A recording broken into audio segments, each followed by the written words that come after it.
I want to talk a little bit about a subject that I think is important in martial arts that's not covered that often. And Barry, I don't know if you want me to talk about like your background, your previous job, that type of thing. Okay. Barry, I'm kind of leaning on Barry because Barry, how many years? 23 years of federal probation parole officer. So Barry's been exposed to, let's say, some not so nice people in his lifetime. Yes. You know, let's put it that way. I'm sure there were some people who just got caught up or whatever, but I'm sure there were plenty of people who, you know, were yeah. So here's the thing, and I'll just use some examples that I've experienced in my lifetime.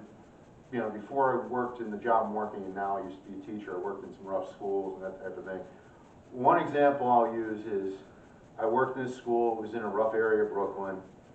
These two girls were having an argument, and one girl just didn't realize what was happening because the other girl, as she was arguing with this girl, was taking off the bangles from her wrist, taking off her earring, and tying her hair back and stepping into a bladed position. You know, as teachers, we got involved in that real quick because, you know, unfortunately, the other girl didn't know what was going to happen. I hope later on she realized, you know. But let's talk about that. When somebody approaches you, you can, you know, by their body language, a lot of times you can tell, you know, where their head's at. I mean, there's a difference between somebody talking to you like this and somebody talking to you like this. Body angled, bladed, chin down. You know, sometimes they call it the 1,000-yard stare. Basically looking at you through their eyebrows. Their fists may be clenched, maybe not. Also, self-defense, keep an eye on people's hands. Because you never know, if somebody's hiding their hands, I'm going to stay right there, come right back. If somebody is hiding their hands, they might have something in their hand. Now, I don't want to sound paranoid, but good to know. All right. What other things, Barry, what other things can we look for? I always watch people's, besides what you just said, their hands, I watch their face, and I try to watch the whole general direction of here, but you watch the eyes, because people will glance. It's called a target glance. They'll look and see where they're going to hit you or try to take you down, whether it's looking down at your feet, looking at what you're wearing, looking at where your hands are, or in law enforcement, if someone glances at your weapon, that's a big indicator.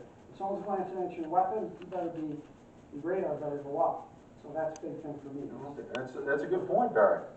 And you know, Pat, would you like to add anything? As you know, just like Barry said, their eyes, that usually tells you a lot.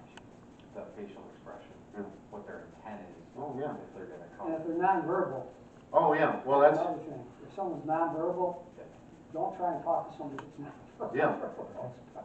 That's a good point. That's an excellent point. Because sometimes the way somebody's talking to you will indicate, or not talking to you, will indicate their intent. If people start getting monosyllabic, you know, where they're, no, I gotta, yeah, it's time to take action. Like I said, these are just some things I wanted to talk about. You guys got anything else to add? All right. Good, you know, and you can look on YouTube. There's further videos on this from people, law enforcement people. It's a good thing to be aware of because, you know, as much as, you know, the techniques you have, if you're not aware of somebody's intent and they get the first shot on you, that may lead to the second shot, third shot, etc. Now, if you can, I know it's not always possible, try to talk to somebody my arm length plus your arm length. Because this is going to give me the ability, I can see his whole body. I can talk to somebody like this. Especially if you don't know them. Yeah, especially if you know, yeah. Yeah, you know, if it's your friends, it's your family, you don't have to like keep distance from them. You know, and the other story I'll tell real quick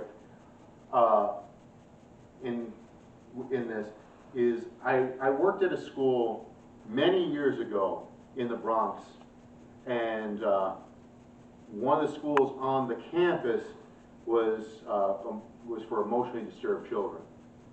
And, you know, they went up to like about 18, 19 years old. And the vice principal I worked with, just from experience, he had like an incredible sense of these pre-assaultive indicators. I mean, I was new and green. When the kid was making a fist here, he was already on, where sometimes it would take me to here before, you know, back then I knew something was up. All right, just want to make this a quick talk. Thanks.